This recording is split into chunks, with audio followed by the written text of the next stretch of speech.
the CEOs of two of the biggest social media, I guess, applications, companies, Twitter and Facebook, showed up to testify in front of the Senate Select Committee on Intelligence. The CEO of Google, which is, or I should say of Alphabet, which is the parent company of Google, did not show up, Larry Page.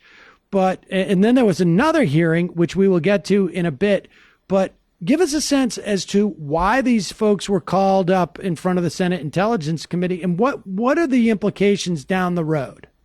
So think about this as actually a culmination of pressure that the Senate Intelligence Committee and Congress more broadly has been putting on social media platforms to actually get these CEOs to the table in the first place.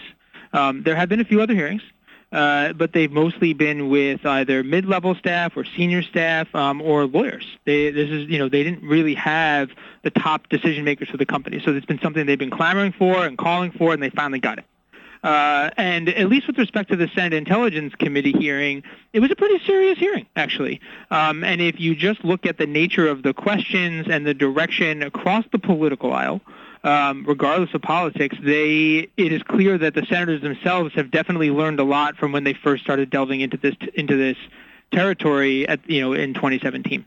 And the real focus, though, was on the way that the social platforms have been dealing with foreign interference in particular, and how they've been grappling with known problems, and then they actually started getting into things like trends, which I was sort of shocked about, to be honest. I mean, that was the one piece I was like, I can't believe the senators were actually up to speed on some of that stuff. So that was it. They basically brought these decision makers in today to sort of do a report back on previous hearings that they've had with some other staff.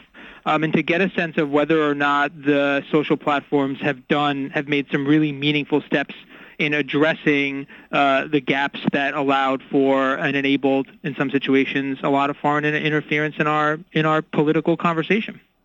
Now, we should say, and this is the premise I think that people have to understand. There is it seems to me it's uncontroversial at this point, the ability of, let's say, Facebook. I was going to say a Facebook, but let's be specific. Facebook, for actually changing the behavior of voters. They did their own internal experiments a couple of years ago, which showed this. And certainly there's plenty of data out there that they can change the behavior of voters. At the time that this experiment was run, people were sort of outraged that they ran this experiment, right? And yeah, they were. So the idea that any force could come in and do this, but this is where it's very sort of like, it's a very complicated question, right? Because advertisers are advertising and paying on there to change people's behaviors. Other campaigns are going on there to change people's behaviors. I guess the question is like, who is allowed and not? And it's a little bit clear when you're talking about a foreign power, because they're not supposed to involve themselves theoretically in any of our elections.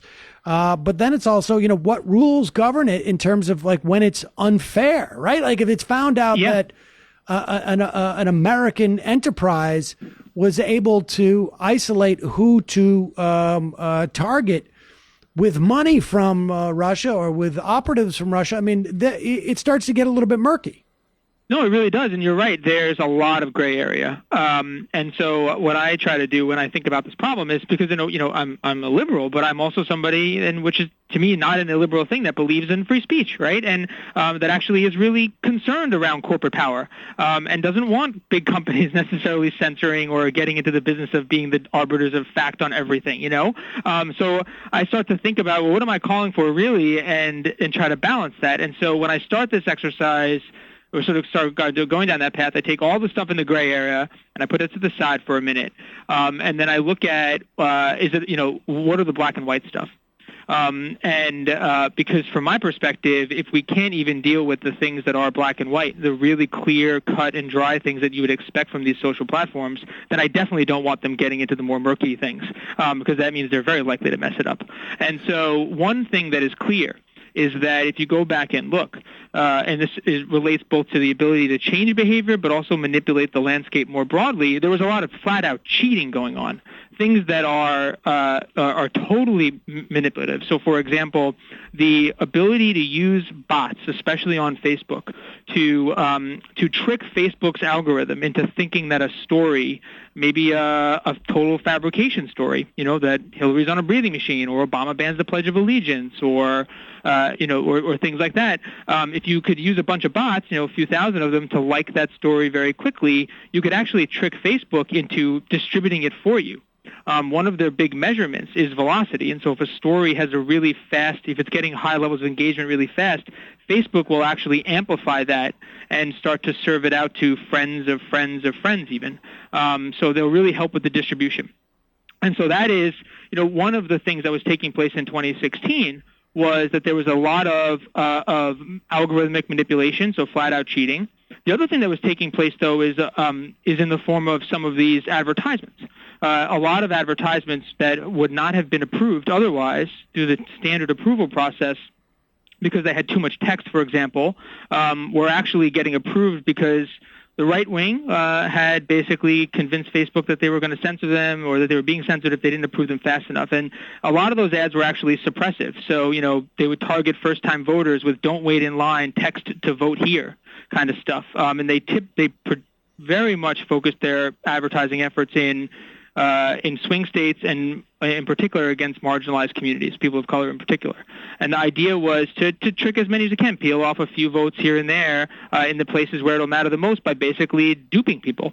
And that's the kind of stuff that is cheating, that both is against the rules or should be against the rules, and Facebook was just kind of asleep at the wheel, and in some situations was a participant in it. So that stuff is pretty cut and dry.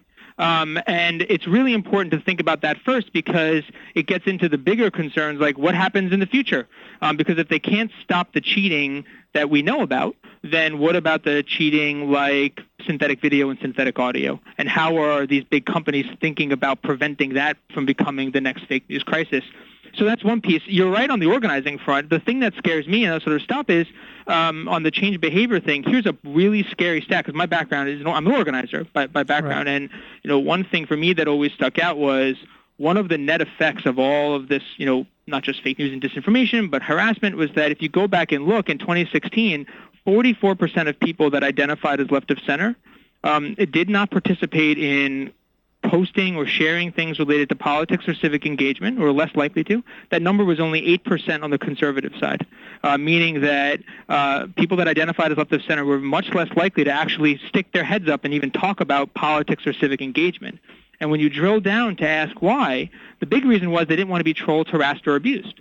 And that's where it starts to get into this murky stuff, because even the climate that these social media platforms can allow to take place, because they're either of bad enforcement or insufficient rules, can actually make it hard for people to feel comfortable engaging in the very basic aspects of participatory politics, and even harder to organize people. If people are too scared to say anything, it means that lies have a clearer landing strip, and that it's even harder to organize and engage folks. And so that's where I start to think, and where it starts to get into the more murky stuff, to your point, and Facebook is Angelo, totally off on that. Let's take a break here. We'll get into some of those murky things when we come back, and we'll talk about potential solutions and another hearing that took place on the Hill this week that was less than substantive. We got to take a quick break. We'll be right back after this. I'm Sam Seder. This is Ring of Fire Radio.